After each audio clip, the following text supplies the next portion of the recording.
Hey everyone, what's good? Yeah, it's been a minute because I've been dealing with injury yet again. This time, freaking shin splints. By now, I've gone through every running injury possible. But this time around, the good news is this shoe right here. Guess who's back? Back again. The Triumph's back. I'm telling you, friend, this time with some big changes. Because we all love a little bit of controversy in our lives. It was starting to feel a little empty without it, wasn't it? That's version 22 in a nutshell. It's a very different shoe than version 21 for sure, but I think it's a really big change for the better. And I'm putting it out there now that everyone should have this shoe in their rotation for obvious and not so obvious reasons that I'll get into right now. If you watch my video of version 21, I wasn't the biggest fan. First of all, the colorways left a lot to be desired. The new line is a smidge better. I'm tired of wearing old dad shoes. Like, why can't it perform well and look good? I guess they bridged the gap just a tad this year.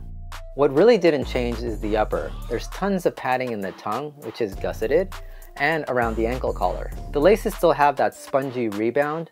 That must be what they're referring to when they say adaptive lacing system. You can lace them as tight as you want, but because they're so elastic, it'll give and take based on how your foot flexes. I didn't like having those laces on the Endorphin Speed 4, but for my use case of the Triumph, it makes sense. What I did like about version 21 were the little design elements that they tried, but practically speaking, they sucked.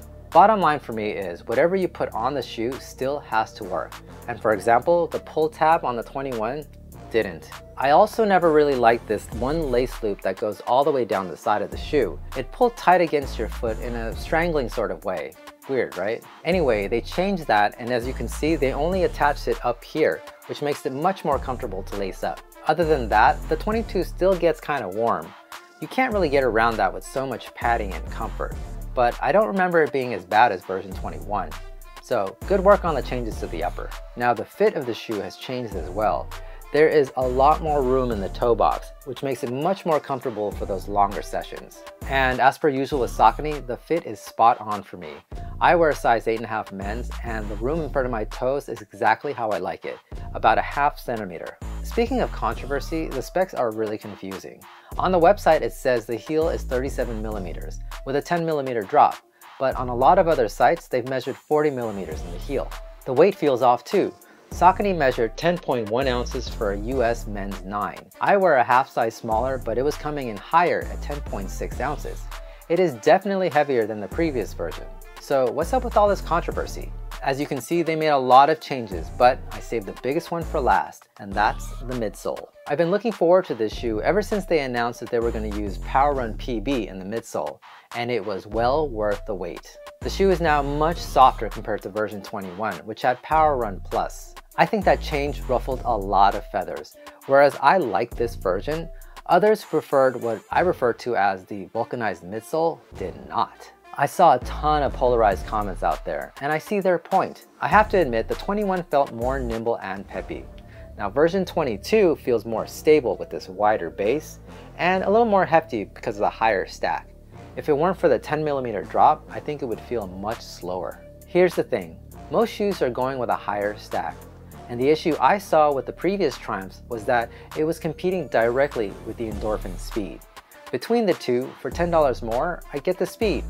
It's lighter, nimbler, has better foam, and a plate. Now this, with a softer midsole and increased stack, makes it much more of a cruiser for those long runs and easy days, or recovery runs in my current state. But more importantly, it clearly sets it apart from the Endorphin Speed. Now it can go head to head with other max cushion shoes like the Nimbus, for example. I think personally, it was a smart choice. I like the PB foam a lot. It has tons of rebound and it feels more cushioned and even throughout.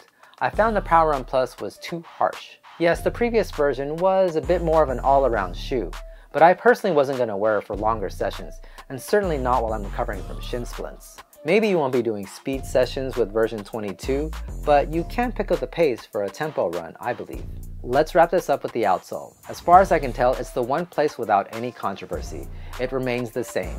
That was never really an issue, so I'm glad they stuck with that. Look, I'm a big believer that change is good, because even when it doesn't work out, or it doesn't feel right, it means you're trying something different. And when you do that, you always learn something in the process. Isn't that what we want? to always be learning? If you don't agree with me, leave a comment down below. If anything, it probably helped you figure out what you don't like in a shoe. And sometimes that's just another way of figuring out what you do like. Right or run, let's get it done.